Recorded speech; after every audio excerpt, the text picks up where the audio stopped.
चलिए क्लास प्रारंभ करें। आवाज आ रही है?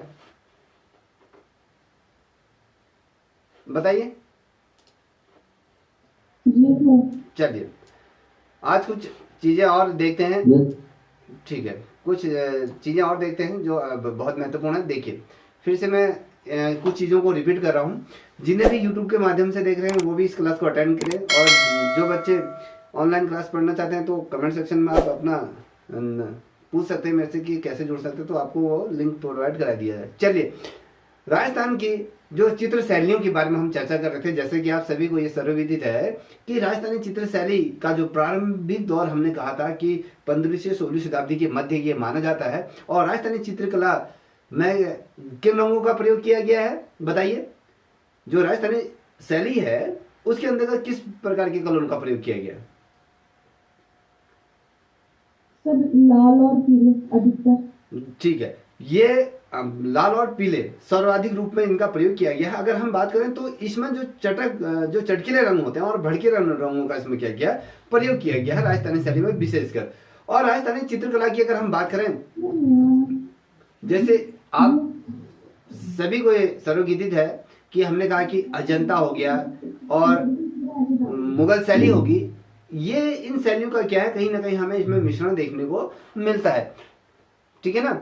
अब वहीं अगर हम देखें राजस्थानी शैली में विशेषकर जो राजस्थानी चित्रकला की अगर हम बात करें तो इसके फलस्वरूप हमें जिस प्रकार से हमें मुगल प्रभाव इसमें देखने को मिलता है, तो मुगल प्रभाव में अगर देखें राजस्थानी शैली में सारथी रूप में जिस प्रकार से सभी चित्रणों की आपने पढ़ा होगा, तो सभी चित्रण जिसे कहते हैं हम व्यक्ति चित्रण के रूप में भी हम जानते हैं। तो व्यक्ति चित्रण कहीं ना कहीं ये परंपरा जो रही वो जिन्हें हम सभी ये कहा जाता है, सभी एक शब्द आता है उसका मतलब होता है कि हूबहू चित्रांकन को करना। तो इसका अगर मैं बात करूं तो मुगल प्रभाव, जहां मुगल प्रभाव की अगर हम बात करते हैं तो उसमें राजस्थानी में विशेषकर व्यक्ति चित्रों में उसका प्रभाव में देखने को मिलता है कहीं ना कहीं। ठीक है, समझ में आ रहा है बेटा? शायद उनको आवाज नहीं आ रही है। गायत्री आवाज आ रही है अब तक? सर आ रही।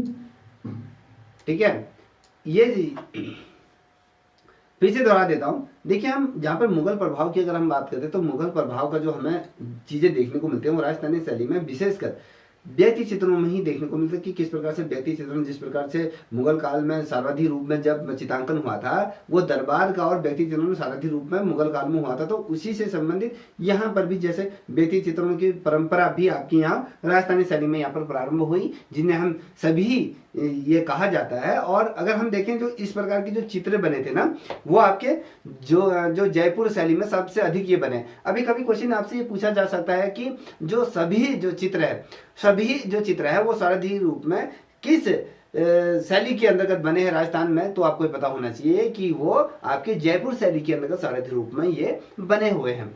अब जब हम बात करते हैं कि राजस्थानी शैली में सारथी रूप में जो अगर हम कहें किस चीज का प्रभाव रहा, किन किन शैलियों का राजस्थानी शैली में प्रभाव रहा, तो अगर हम बात करें गुजरात हो गया और कश्मीर, जो गुजरात और कश्मीर की अगर हम बात करें तो इन शैलियों का भी कहीं ना कहीं प्रभाव आपको राजस्थानी शैली के अंतर्गत आपको देखने को मिलता है। ठीक है, कभी क्वेश्चन क्या बनेगा आपसे कि पूछा जाएगा कि गुजरात और कश्मीर शैली का प्रभाव किस कला के अंतर्गत देखने को मिलता है, किस शैली में देखने को मिलता है, तो वो आपको ये पता होना चाहिए राजस्थानी शैली के अंतर्गत आपकी गुजरात और कश्मीर शैली का भी कहीं ना कहीं हमें प्रभाव देखने को मिलता है।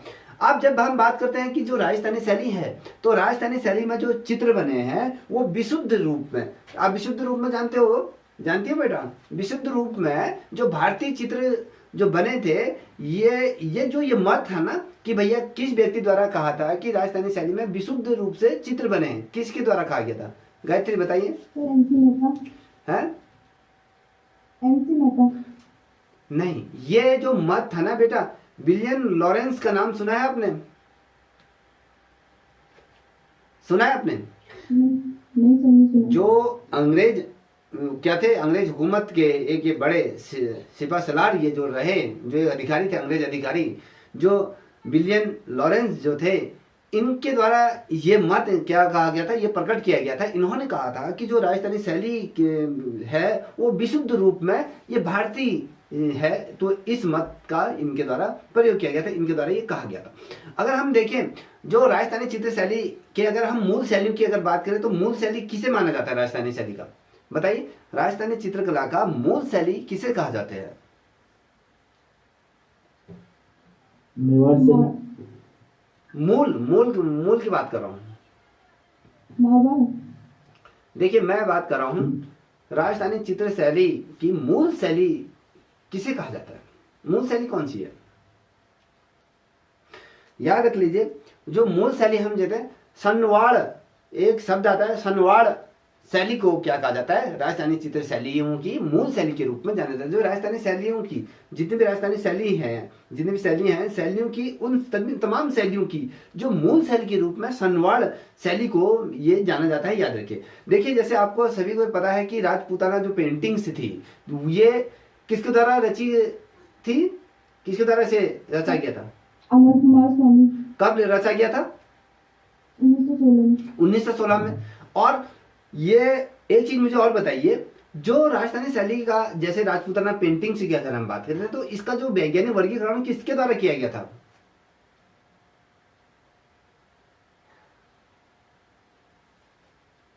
बताइए, पता है?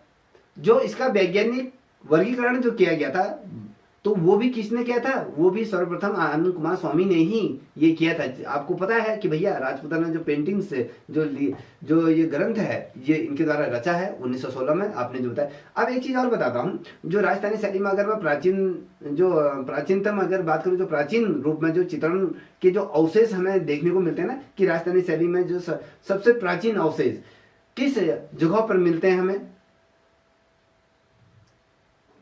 बताइए। जिसे पता है वो कमेंट सेक्शन में कमेंट भी कर सकता है। बताइए, आप बताइए बेटा। गायत्री जी,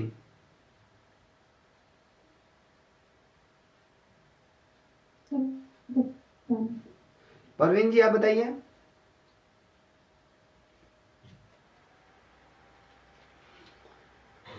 देखिए, जो राजस्थानी शैली के जो प्राचीनतम अगर मैं बात करूं, जो चित्रण के जो अवशेष हमें जो प्राप्त हुए थे, याद रखिए जी, ये कोटा है ना, कोटा के आसपास की जो चंबल नदी जो प्रवाहित होती थी, तो उस नदी के किनारे में ये चट्टानों में ये जो मुकुंदराएं कहते हैं, जिसे हम दर्रे कहते हैं, जिसे हम गुफाएं कहते हैं, पहाड़ियों की जो ये छोर में कहें तो आलियाना एक नदी है, उस नदी के किनारे पर ये हमें ये चट्टानों के अवशेष ये हमें मिले थे। चट्टानों के रूप में हमें ये आपके जो राजस्थानी चित्रकला के जो अवशेष जो हमें देखने को मिलते हैं, कोटा के आसपास जो चंबल नदी जो बहती है उसके किनारे, और ये चट्टान हो गए, उनकी गुफाएं ही है, दर्रों में इस चीज को हमें देखने को मिलता है। और आलिनिया जो नदी की बात, आलिनिया जो नदी है उसके किनारे या उनके चट्टानों पर हमें इन चीजों पर क्या मिलते हैं, ये वहां के अवशेष हमें देखने को मिलते हैं। ठीक है ना, इतना समझ में आ गया?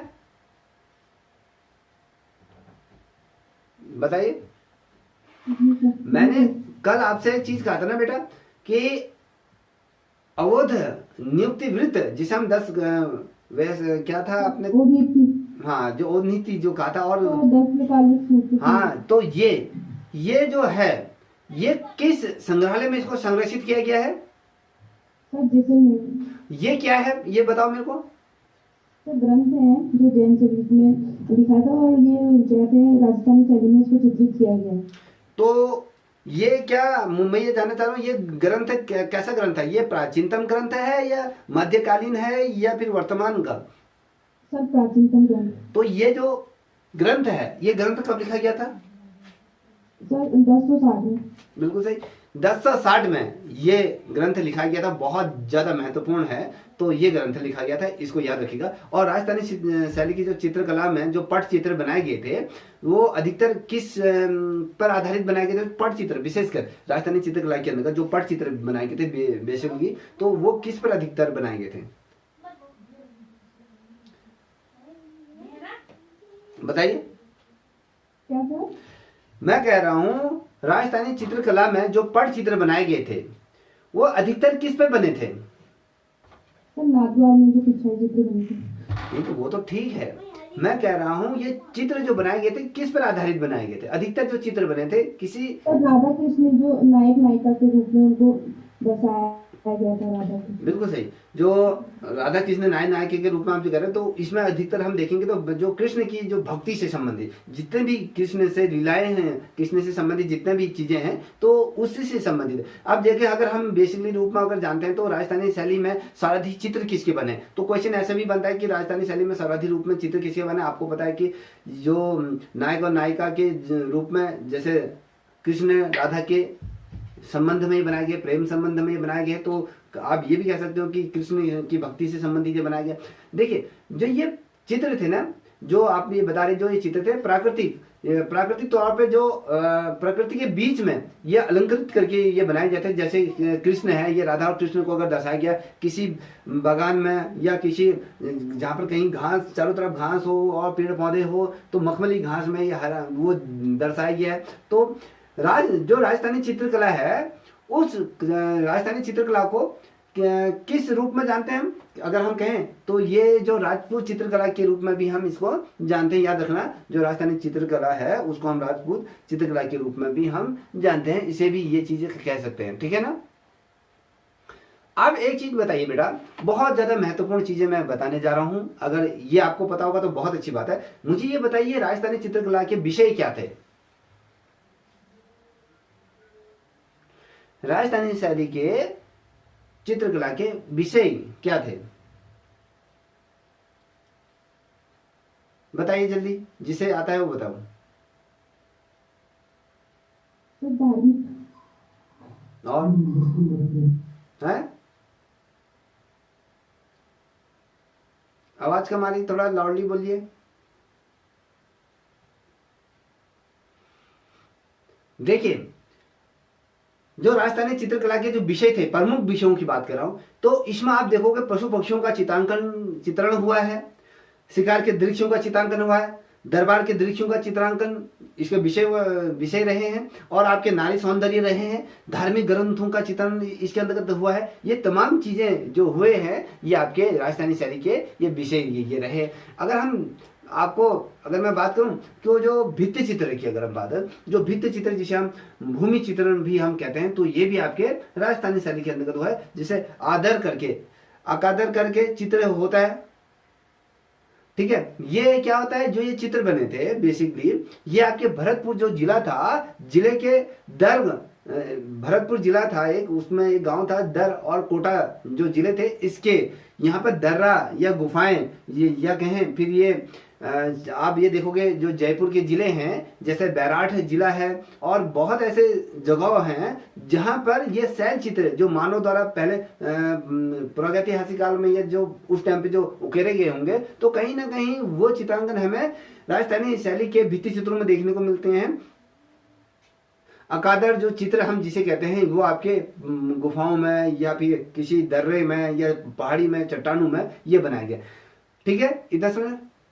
देखिए, और एक चीज और बता दूं, तो जो भित्ति चित्र जो या जिसे हम भूमि चित्रण भी कहते हैं, जिसे भराड़ी करके एक चीज भराड़ी में भी हमें देखने को मिलता है। ये भील जनजाति जहाँ पर होती है, वहाँ की जो भील जनजाति हम जिसे जानते हैं, तो यहाँ पर क्या था, जो भील युक्तियां होती थी, उनके विवाह पर क्या होता था, यहाँ पर घर में जो भीतर होता है, जो कहने का मतलब है कि जो भराड़ी जो चित्र होते हैं, जो जिसे हम भित्ति चित्र कहते हैं, तो ये कहाँ बनते हैं, कभी क्वेश्चन है, ये भील जनजाति के अंतर्गत ये बनाए जाते हैं जब उनके कहीं पर कोई उत्सव होता है, जब या किसी बच्ची की शादी होती है, तो वो लोग क्या करते हैं, विवाह के समय में अपने घरों के अंतर्गत जो दीवारें होती हैं, उन दीवारों पर ये भराड़ी का एक बहुत बड़ा क्या होता है, एक आकर्षण यहाँ पर रहता है। यहाँ पर जो मांगलिक चित्रण यहाँ पर किए जाते हैं, मांगलिक चित्रण बनाए जाते हैं दीवारों पर। जैसे भराड़ी में भीलों की जो लोक देवी होती है, कुल देवी हम जिसे कहते हैं,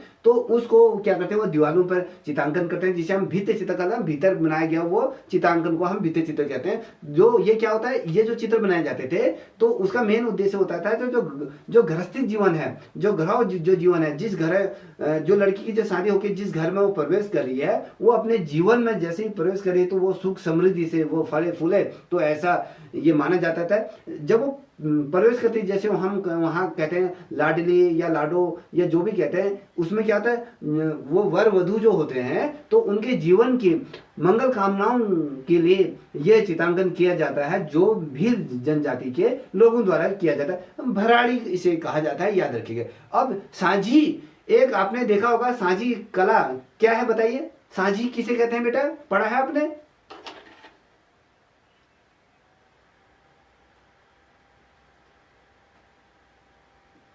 बताइए गायत्री। सर जैसे जिस प्रकार से ऐसा होता है सर उसी प्रकार से होता है वो भी। साझी जी सर वो 3D में बनता है। बेटा ये क्या होता है आपको बता देता हूँ।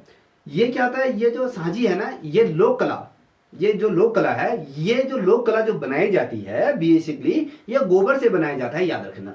ये गोबर से बनाया जाता है, जो यहाँ पर जो पूजा स्थल होते थे, पूजा स्थल या फिर चबूतरा जो होता है, या अब हम कहें जो आंगन, हमारा जो आंगन होता है, वो आंगन पर इसको बनाने की परंपरा रही थी। ठीक है, अब ये जो झांसी का ये साझी जिसे हम कह रहे हैं, साझी का ये एक रूप में कहा जाता है। इसको संझापा कोटा भी इसे कहा जाता है, तो कोट करके कहा जाता है। बेसिकली हम साझी ये गोबर से बनाए जाने वाले पूजा स्थल पर या चबूतरे पर या आंगन पर ये वाली जो लोक कला को बनाया जाता है, याद रखें। एक मांडना करके है, मांडना क्या है, मांडना का मतलब क्या होता है, उसका शाब्दिक अर्थ है, ये इसका मतलब जानती हो क्या है? ये मांडला बेसिकली किस प्रकार की ये शैली है, किस प्रकार की चित्रकला है, इसमें क्या दर्शाया जाता है? परवीन जी आप तक आवाज आ रही है? सर छापा पद्धति है। नहीं, छापा पद्धति कुछ अलग होती है, जिसमें हम किसी चीज को छापते हैं तो वो छापा पद्धति का, जैसे हम आपका अगर देखें, जैसे हम प्रिंट करते हैं ना, तो वो चीज अलग है। जो मांडना है, ये मांडना जो की अगर हम बात करें तो इसका जो शाब्दिक अर्थ अगर हम देखें तो इसका जो उद्देश्य होता है अलंकृत करना होता है। ठीक है, किसी चीज को अलंकृत करके उसको बनाना होता है। ये जो बनाया जाता है ये आपका अमूर्त रूप में भी हो सकता है, अमूर्त रूप में ही ये बनता है। मांडना बेसिकली अमूर्त रूप होता है, या फिर हम कहें जो ज्यामिति आकृतियां होती है ना, ज्यामिति शैली भी हम इसे कह सकते हैं। मांडना को आप ज्यामिति शैली के रूप में भी इसको कह सकते हैं। इसमें जो क्या होता है, अपूर्व मिश्रण इसमें देखने को मिलता है, किसी प्रकार का अलग अलग तरीके का मिश्रण इसमें देखने को मिलता है। इसमें क्या होता है, जो जैसे थोड़ा सा ये देख लीजिए, स्त्री के अभी क्या होता है, स्त्री का जो हृदय होता है ना, उसमें जो छिपी हुई भावनाओं को कहीं ना कहीं इस मांडना से कहीं ना कहीं उजागर की जाती है। ठीक है, अब मान लीजिए किसी स्त्री के हृदय मन में क्या वेदनाएं चल रही, क्या व्याकुलताएं चल रही हैं, वो जो भावनाएं हैं उन भावनाओं को मांडना के माध्यम से उसको क्या कर देता है, अमूर्त रूप में व्यक्त करने की कोशिश की जाती है। और देखिए इसमें आशंकाएं होती हैं और कहीं ना कहीं भय इसमें दर्शाया जाता है। अब हमारे हृदय मन में मेरा क्या चल रहा है, मैं डरा हूं अंदर से, मैं घबराया हूं, मेरी भावनाएं क्या है, मेरी आकांक्षाएं क्या है, तो कहीं ना कहीं मांडना वो कला है जिसमें ज्यामिति रूप में या कहीं अलग अलग मिश्रणों के रूप में इसे बनाया जाता है। तो याद रखिएगा, इसमें जो छिपी हुई जो भावनाएं होती हैं, आशंकाएं होती हैं या भय होता है, तो कहीं ना कहीं हम उसको इससे दर्शाने की कोशिश करते हैं। इतना समझ में आ गया? बताइए। जी सर। जितने भी YouTube के माध्यम से दे रहे हैं वो भी बेसिकली ये ध्यान रखिए, अगर आप लोगों के समझ में आ रहा होगा तो इसे देखते चलिए, क्योंकि आपके लिए महत्वपूर्ण है। अब देखिए हम बात करेंगे कागज पर निर्मित चित्र की बात करते हैं। ये बताइए राजस्थानी शैली में जो कागज पर जो निर्मित चित्र क्या है, मेरे को बताइए, उनके बारे में कुछ जानती हैं? कुछ चीजें बताइए। कागज पर निर्मित चित्र जल्दी बताइए। अगर आप बताओगे तो बीच में इतना गैप नहीं रहेगा, एकदम साइलेंट हो जा रहा है बीच में। पता है हाँ या ना?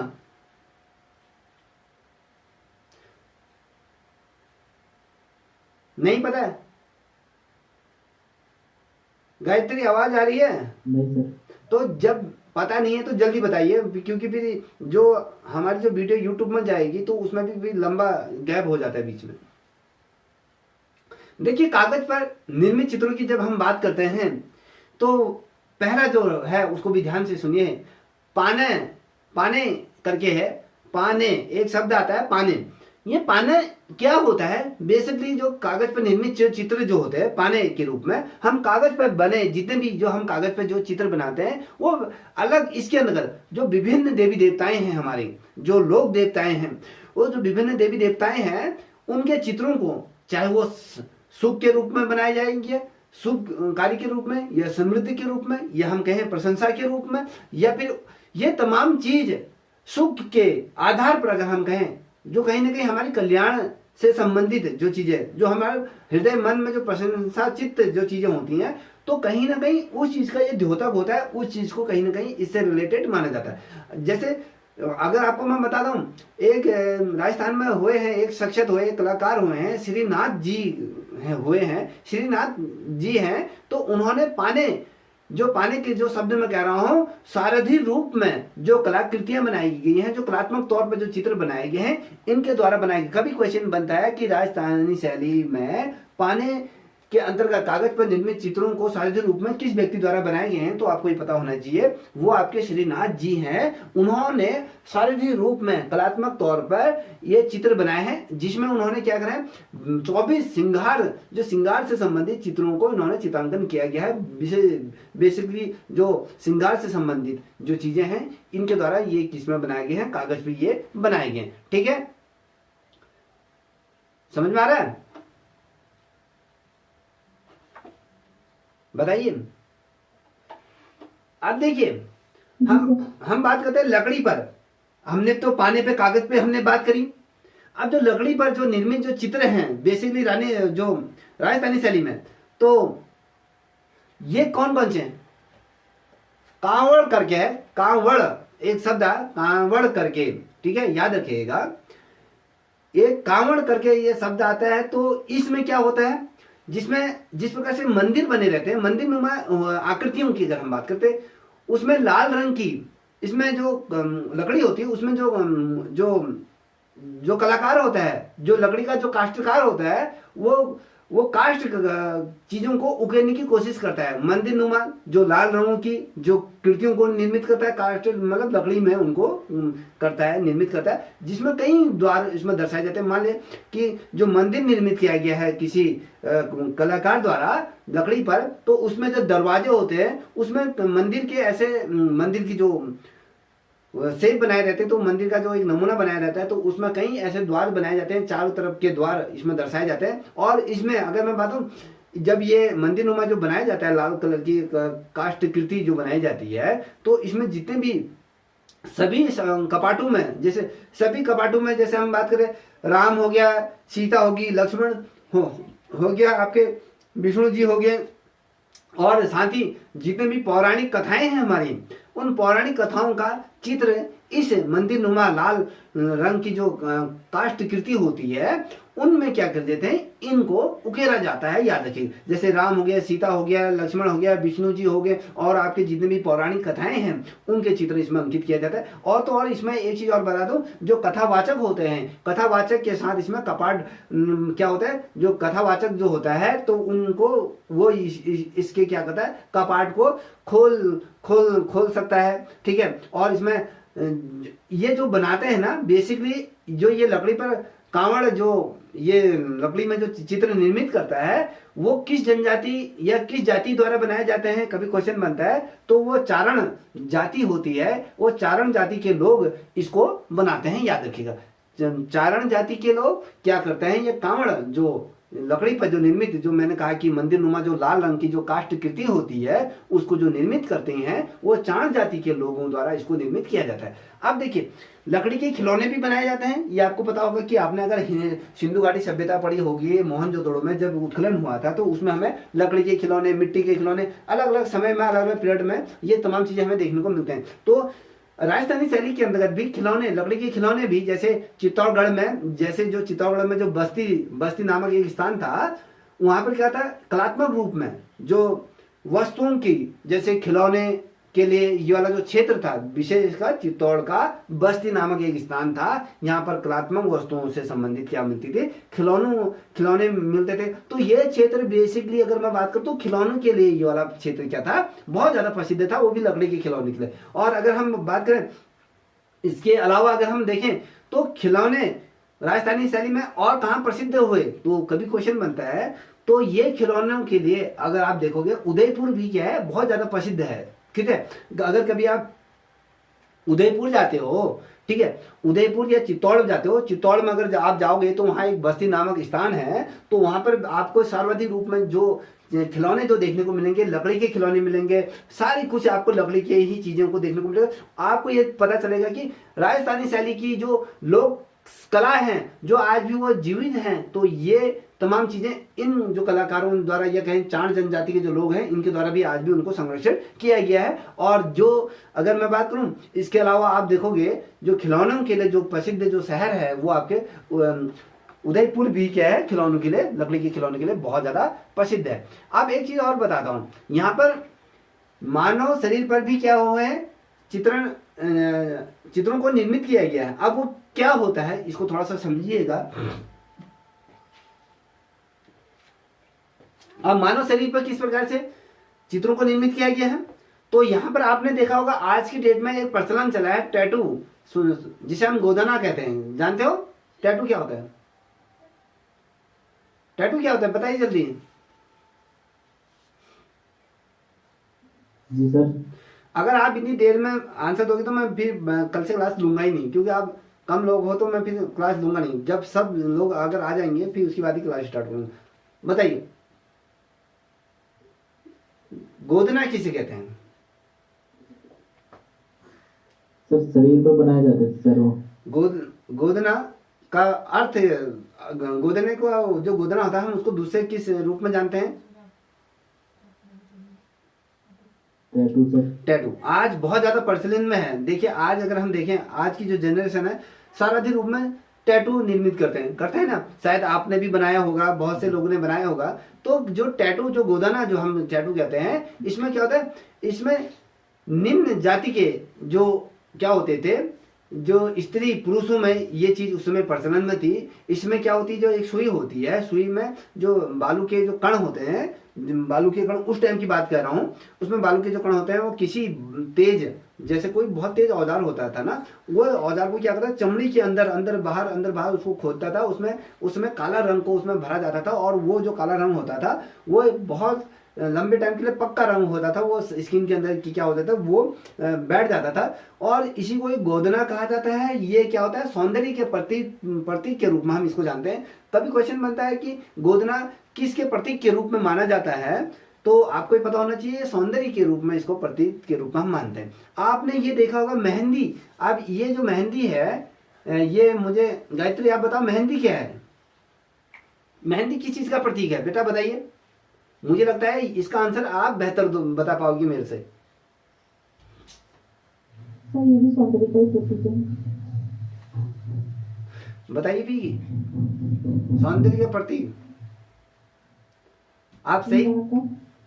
क्या महिलाएं जो भी आप ये मेहंदी जो हाथों में लगाती है ना, पैरों में, तो ये क्या सौंदर्य का प्रतीक है? हाँ सर, श्रृंगार का ही तो हुआ है। ये सौंदर्य का प्रतीक नहीं माना जाता है, वैसे आप उसको ले सकती हैं, मगर जो ये मेहंदी होता है ना, ये मेहंदी प्रेम का प्रतीक होता है। ठीक है, याद रखिएगा, मेहंदी हमेशा जो लगाई जाती है वो प्रेम का प्रतीक के रूप में मानी जाती है। मेहंदी का जो रंग होता है ना, जो हरा जो रंग में कुशलता से, इसमें क्या होता है गहरा रंग। याद रखिएगा जो मेहंदी का जो हरा रंग होता है, कभी उसमें पहले जब आप मेहंदी लगाती हो, मेहंदी में कौन सा कलर आता है, वो तो बाद में जब लग जाती है तब लाल रंग प्रतीत होता है ना। पहला कौन सा रंग आता है? जब मेहंदी लगाते हो उसमें हरे रंग निकलता है, उससे हरा पदार्थ जैसे निकलता है।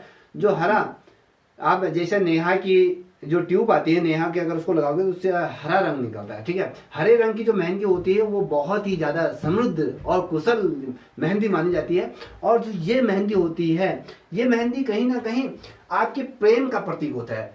ये लाल रंग हमेशा प्रेम का प्रतीक होता है, तो ये लेके चलिए। मेहंदी हमेशा प्रेम का प्रतीक मानी जाती है, और मेहंदी हमेशा क्या होती है, हाथों पैरों में ये लगाई जाती है। कहीं ना कहीं वो अलंकरण, जो चित्रकला से हमें जो जोड़ा रखते हैं, कहीं ना कहीं वो अलंकरण के रूप में हम उनको जानते हैं। ठीक है, अब एक तो मेहंदी है, दूसरा एक महावार करके, महावर एक शब्द आता है, महावर आता है, तो महावर मेहंदी भी होती है। तो ये क्या है, मुझे ये बताओगे? मैंने तो एक सिंपल सी मेहंदी बोला, तो मेहंदी आपको मैंने कहा कि जो मेहंदी का जो हरा रंग होता है वो कुशलता, समृद्धि, और जो लाल रंग जो उसमें निखर के आता है वो प्रेम का प्रतीक माना जाता है। और मेहंदी जो होती है हाथों में, हथेलों में, जो पैरों में जो लगाई जाती है, वो क्या होता है, अलंकरण को उससे बनाया जाता है। अलंकरण उसमें जो अलग अलग डिजाइन जो बनाई जाती है वो बनाई जाती है। अब महावर मेहंदी की जो मैं बात कर रहा हूँ वो क्या है, वो राजस्थानी शैली की अगर हम बात करें तो राजस्थानी शैली में इसका जो महत्व है वो मांगलिक लोक कला के रूप में माना जाता है। ठीक है, ये राजस्थानी शैली की महावर मेहंदी जो है राजस्थानी शैली की क्या है, मांगलिक लोक कला मानी जाती है, लोक कला है, याद रखिएगा। कभी क्वेश्चन क्या बनेगा, कभी क्वेश्चन ये बन सकता है कि मांगलिक लोक कला क्या है, किस राज्य की है। ठीक है, तो क्वेश्चन ये भी बन सकता है, क्वेश्चन ये भी बन सकता है महावर मेहंदी जो मांगलिक लोक कला किस राज्य की है। तो जब आपने बेसिकली डीपली पढ़ा होगा तो आप ये बता सकते हो कि ये जो कला है वो राजस्थानी शैली की लोक कला के रूप में माना जाता है। और इसका महत्व देखिए, जो मेहंदी बोला था मैंने वो प्रेम का प्रतीक बोला था। अब जो ये महावर जो मेहंदी की मैंने जो बात करी, जो ये मांगलिक लोक कला जो है ये आपके सौभाग्य का प्रतीक, और जो सुहागन जो महिलाएं होती हैं ये सुहागन का ये चिन्ह के रूप में इसे माना जाता है। कहने का मतलब है कि ये कहीं ना कहीं जो सुहागन जो महिलाएं होती हैं उनके सुहाग की लंबी उम्र और उस जो सुहागन के रूप में इसको चिन्हित किया गया है और इसको माना जाता है। और ये मेहंदी जो है सोजत करके एक शब्द आता है, सोजत या पाली या कह सकते हो उसको, पाली शब्द आता है। पाली की जो मेहंदी मानी जाती है ना राजस्थान में, यह एक शब्द आएगा सोजत करके, सोजत या फिर पाली वो शब्द आता है। ये जो मेहंदी है राजस्थान की, ये विश्व प्रसिद्ध मेहंदी मानी जाती है, याद रखे ना। ये कभी क्वेश्चन क्या है, राजस्थान की विश्व प्रसिद्ध मेहंदी किसे माने जाते हैं, वो पाली है, वो जिसे हम महावर जो मेहंदी जो हम कहते हैं, तो इसको माना जाता है, याद रखिएगा। ठीक है, इतना समझ में आ गया? बताइए। चलिए, आपकी आवाज नहीं आ रही है तो अब हम दूसरे टॉपिक पे चल रहे हैं। दूसरा टॉपिक अगर मैं लूं तो हमने जैसे लकड़ी पे बात करी, अलग अलग चीजों में बात करी, कागज पे बात करी। अब मैं बात करने जा रहा हूं आपसे, देखिए हमने शरीर पे भी बात करी, शरीर पे जो अलंकरण जो बनाए जाते हैं, जो टैटू जो बात करी। अब हम बात करेंगे कपड़े पर किस प्रकार से उस समय चित्र निर्मित किए जाते थे। तो ये बताइए मुझे, जो कपड़े पर राजस्थानी शैली में कौन कौन से चित्र निर्मित किए जाते थे, बताइए, बताओ जल्दी। गायत्री।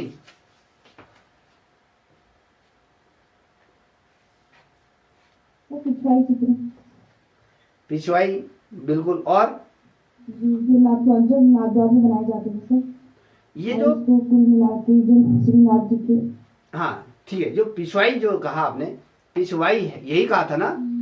जो ये है क्या, ये है क्या, मुझे ये बताइए। जो ये कपड़े पर निर्मित किया जाता है वास्तव में ये पिछवाई है क्या, बताइए। सही लोक कला है सर, नाथद्वार की, राजस्थान नाथद्वार की लोक कला पिछवाई। ठीक है, मैं मान गया। और ये किस संप्रदाय के मंदिरों में इसे प्रचलित किया जाता था, बताइए। सर श्री नाथद्वार जी की। अब देखिए बेटा, अभी पूरे तरीके से आपका कॉन्सेप्ट क्लियर नहीं है, थोड़ा उस पर ध्यान दीजिएगा। और थोड़ा सा ये लड़का के नाम क्या है, मैं प्रवीण, आप बताइए।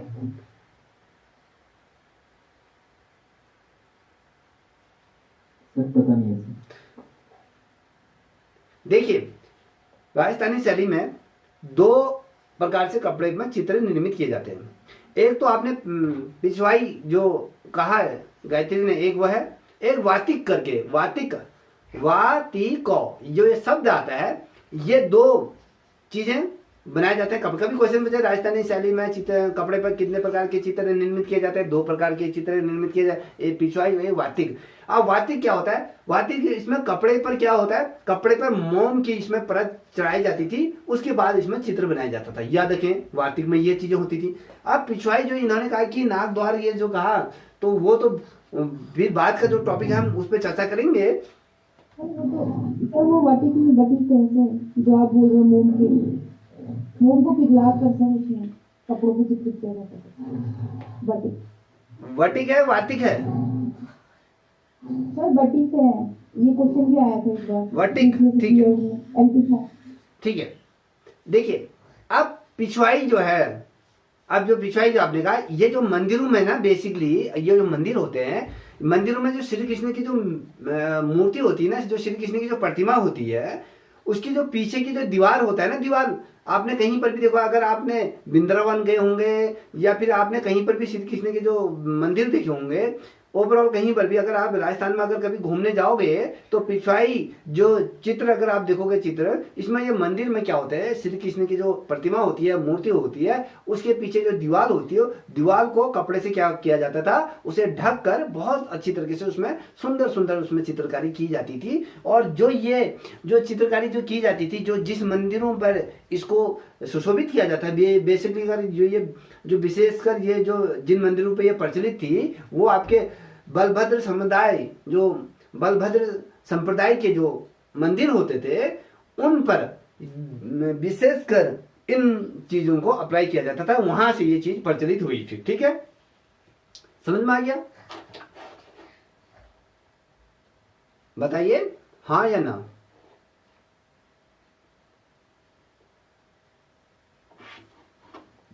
चलिए आगे बढ़ते हैं।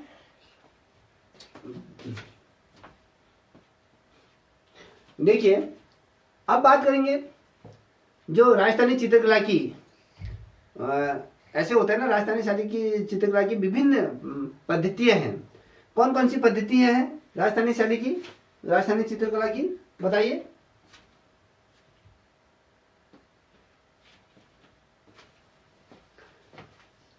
बताइए राजस्थानी चित्रकला की जो विभिन्न पद्धतियां कौन कौन सी हैं? सर इसमें तो एक ही पद्धति, टेम्परा पद्धति में तो काम है। पद्धति क्या कहा आपने? Sir tempera. टेम्परा और सर पता नहीं, मुझे तो एक ही पता है। आपने जल रंग पद्धति सुना है? हाँ सर, उसी का ही दूसरा नाम ये है, टेम्परा पद्धति। हाँ टेम्परा, ठीक है। इसमें क्या होता है, इसमें जो मुख्य रूप में जो कागज होता है ना, कागज का इसमें प्रयोग किया जाता है, और फिर जाके इसमें जो चित्रण में जो चित्रांकन किया जाता है, उसमें सेबल करके, सेबल की जो आप कह रहे हो, तो उसकी तुलिका इसमें बहुत ज्यादा सर्वश्रेष्ठ मानी जाती थी। ठीक है, इसमें जो सेबल की जो, हाँ बताइए। हाँ सर, वही जो स्टैम्बल आप बोल रहे हैं। हाँ, तो वो रंगों के छोटे छोटे बूंदे। बिल्कुल सही। अब देखिए दूसरा है वास पद्धति। वास पद्धति में क्या होता है, जो ये वास पद्धति होती है ना, इसमें केवल जो पारदर्शी जो रंगों का इसमें क्या किया जाता है, प्रयोग किया जाता है। याद रखिए, बहुत ज्यादा महत्वपूर्ण चीज मैं बताने जा रहा हूं। जितने भी यूट्यूब के माध्यम से इस चीज को नोट डाउन करते हुए चलिएगा, क्योंकि ये बहुत ही अत्यंत महत्वपूर्ण ये चीज मैं बता रहा हूँ। जितने भी आप लोग भी इसको नोट करते हुए चलिएगा बेटा, अगर आपको पता नहीं है तो इसको नोट करते हुए। वास पद्धति की मैंने जब बात करी, तो वास पद्धति जब उसका जो इस पद्धति को केवल क्या किया जाता है, जो पारदर्शी जो रंग होते हैं उनका प्रयोग इसमें किया जाता है। और इस पद्धति में बेसिकली अगर मैं बात करूं, जो चित्रतल होता है, जो चित्रतल होता है उसमें आवश्यकता आधार पर, जैसे हमें आवश्यकता के अनुसार हम रंगों को क्या करते हैं, लगाने के बाद क्या करते हैं, पानी की वॉश इसमें लगाई जाती है, पानी से वॉश इसमें लगाई जाती है, याद रखिएगा। ठीक है, इतना समझ में आ गया। उसके बाद आता है पेस्टल पद्धति आ जाती है।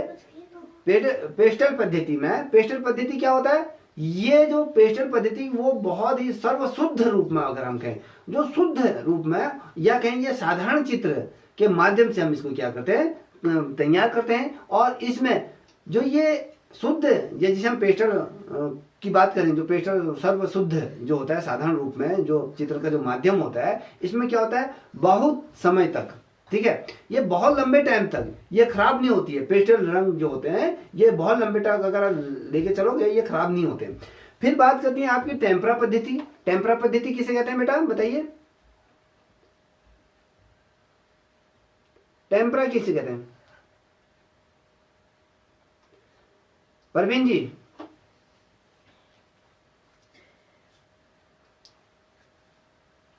बताइए। गायत्री आप ही बताओ बेटा।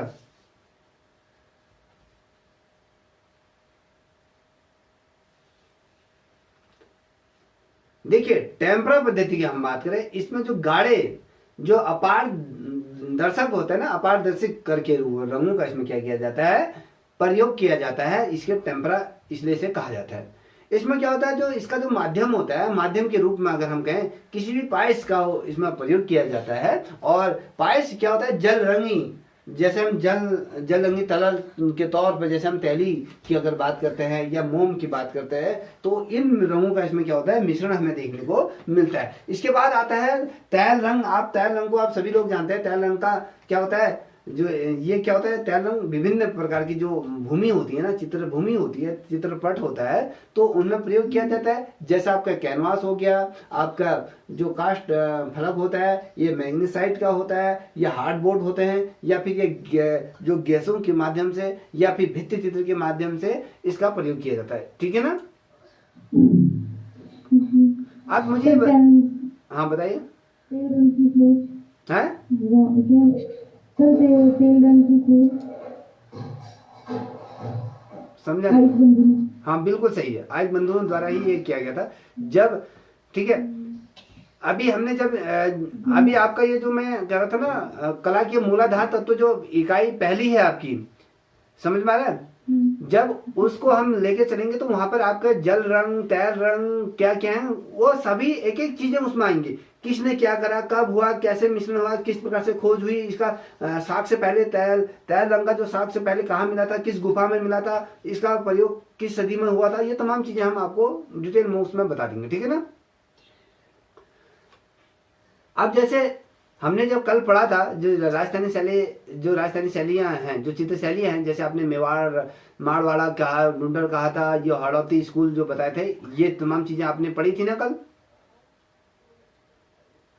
पढ़ी थी। मेरे को एक चीज बताओ ना बेटा, जो शैलियां हैं, जितनी भी राजस्थानी शैलियां हैं, याद रखो मैं जो पूछ रहा हूं इसका उत्तर देना, ठीक है, एकदम खामोश मत रहना। जो राजस्थानी शैलियां हैं, जितनी भी शैलियां हैं, अब स्लीपर पहनिए, ठीक है, जितने भी शैलियां हैं उनकी जो पृष्ठभूमि है ना, उन पृष्ठभूमि का रंग क्या है, मेरे को बताओगी।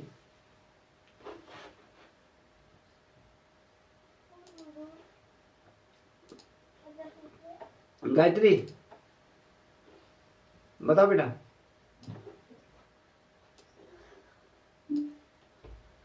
बताओगे या चुपचाप। मूल रूप से तो लाल और पीले रंग का ही प्रयोग हुआ था, सबसे सर्वाधिक चटकीले रंगों का प्रयोग हुआ था। मैं आपसे क्या पूछ रहा हूँ, देखिए पहले सुनो क्वेश्चन क्या कर रहा हूँ, इसको समझो। मैं कह रहा हूँ कि जो राजस्थानी शैली में जितनी भी शैलियां हैं उनका कुछ ना कुछ पृष्ठभूमि रही होगी, कोई ना, जैसे मैं कहूँ कि भैया किशनगढ़ शैली हो गया, कोटा हो गया, बोधी हो गया, जोधपुर हो गया, बीकानेर हो गई, या फिर मेवाड़ होगी, या फिर उदयपुर या अलवर की जो शैली कह रहा हूँ, जो ये तमाम जो शैलियां हैं। अच्छा, आपका कहने का मतलब है कौन सी शैली में कौन सा रंग प्रयोग हुआ है। बिल्कुल सही है, बताइए, चलिए बता दीजिए जो जो आपको आता है। सर नहीं। परवीन जी एकदम खामोश मत रहो भाई, बताइए परवीन। थोड़ा सा अपना मुखड़ा भी दिखा दो, एकदम कहाँ बैठे हैं हम भी देखें। चलिए आइए, फेस कैमरा ऑन कीजिए, चलिए बताइए। इसका कैमरा जो भी हो रहा है, चल बताइए, बताओ। इसका पता नहीं है सर। ठीक है, मैं बता रहा हूँ, नोट करते हुए चलिएगा, क्योंकि ये बहुत ज़्यादा महत्वपूर्ण है भाई। अगर आप यहाँ पर जुड़ रहे हो, अपना समय दे रहे हो, तो कम से कम थोड़ा सा समझ में आना चाहिए। देखिए, जो हरा रंग, जो शैलियाँ हैं, उन शैलियों की पृष्ठभूमि के रंग मैं बता रहा हूँ। जो हरा रंग है ना, जो हरा रंग किस शैली की है, तो अगर ये उसका पृष्ठभूमि अगर मैं बात करूँ, जो हरा रंग है वो आपके जयपुर की जो अलवर शैली है, उस शैली की पृष्ठभूमि का रंग आपका हरा है। ठीक है, और गुलाबी और श्वेत, याद रखो, गुलाबी और श्वेत जो पृष्ठभूमि का जो रंग है, वो आपकी किशनगढ़ शैली में आपको गुलाबी रंग और श्वेत रंग की पृष्ठभूमि देखने को मिलेगी, जितनी भी है। ठीक है, और जो कोटा शैली है, कोटा शैली में नीले रंग का प्रयोग किया गया है, उसकी पृष्ठभूमि आपकी नीली है। और बूंदी शैली की अगर मैं बात करूं, तो बूंदी शैली में सुनहरी रंग का इसमें प्रयोग किया गया है, बूंदी में। और जो पीला रंग जो प्रयोग किया गया है, वो आपके जोधपुर में और बीकानेर की जो शैली है, उन शैलियों का पृष्ठभूमि का जो रंग है आपका पीला है, जिसका जोधपुर हो गया है। और आपका बीकानेर की जो शैली है, वहां पर इसका क्या है, जो रंग है पीला है। अब जो लाल रंग है, वो लाल रंग आपका मेवाड़ शैली का रंग है। ठीक है, समझ में आ गया? बताइए। जी सर। ठीक है, अब देखिए, ये मैंने आपको रंगों के बारे में बात करी। अब इसी चीज में कुछ चीजें और बताते चल रहा हूं। मुझे ये बताइए, पशु पक्षी की बात कर रहा हूं। जैसे हमने शैलियों के आधार पर उनका रंगों को बताया, तो मुझे शैली के आधार पर पशु पक्षी भी बता सकते हैं। आप पहली दफे मुझे लग रहा है ये सुन रहे होंगे आप, क्यों गायत्री? जी सर। ठीक है, इसको भी नोट डाउन करते हुए चलिए। जो पशु पक्षी की अगर मैं बात करूं, तो जो हाथी और चकोर है, हाथी और चकोर किस शैली के पशु पक्षी के चित्र किस शैली में बने हैं? हाथी और चकोर, ये जो मेवाड़ शैली है ना, तो इस पर ये चित्र बने हैं आपके हाथी और चकोर के, ये मेवाड़ शैली में बने। और जो चील है, कौवा है, ऊंट है, ये जो चित्र बने हैं, ये आपके जोधपुर और बीकानेर शैली में। आपको जोधपुर में आपको क्या देखते हैं, राजस्थान में, हाँ वो क्या देखते हैं, ऊंट दिखाई देते हैं। तो राजस्थानी शैली में चील हो गए, कौवा हो गया, ऊंट हो गया। आपने देखा होगा राजस्थानी शैली में हाथी भी का भी प्रयोग किया गया। हाथी में भी आप जब जाते हो तो हाथी की भी सैर करते हो, और आप देखोगे घोड़ों का भी सैर करते हो, और ऊंटों में भी बैठते हो। तो ये लेके चल रहे हो कि ये शैली के आधार पर बटी हुए हैं। जोधपुर बीकानेर में चील, कौवा और क्या है आपके ऊंट का प्रयोग किया गया। और कोटा और बूंदी शैली में अगर बात करूं, कोटा और बूंदी में बेसिकली हिरण, शेर, बतख, इनका क्या किया गया है, प्रयोग किया गया है। याद रखिए, जो पशु पक्षियों का प्रयोग किया गया है आपकी किस में, आपके कोटा और बूंदी में हिरण हो गया, शेर हो गया, बतख का प्रयोग किया गया। और जो घोड़ा है और जो मोर है, इसका जो प्रयोग किया गया है वो आपके जयपुर हो गया और अलवर की जो शैली है, इन शैलियों में क्या किया गया है, आपके घोड़ा और मोर का क्या किया गया उल्लेख यहां में मिलता है। अब देखिए, पशु पक्षी की अगर बात करूं,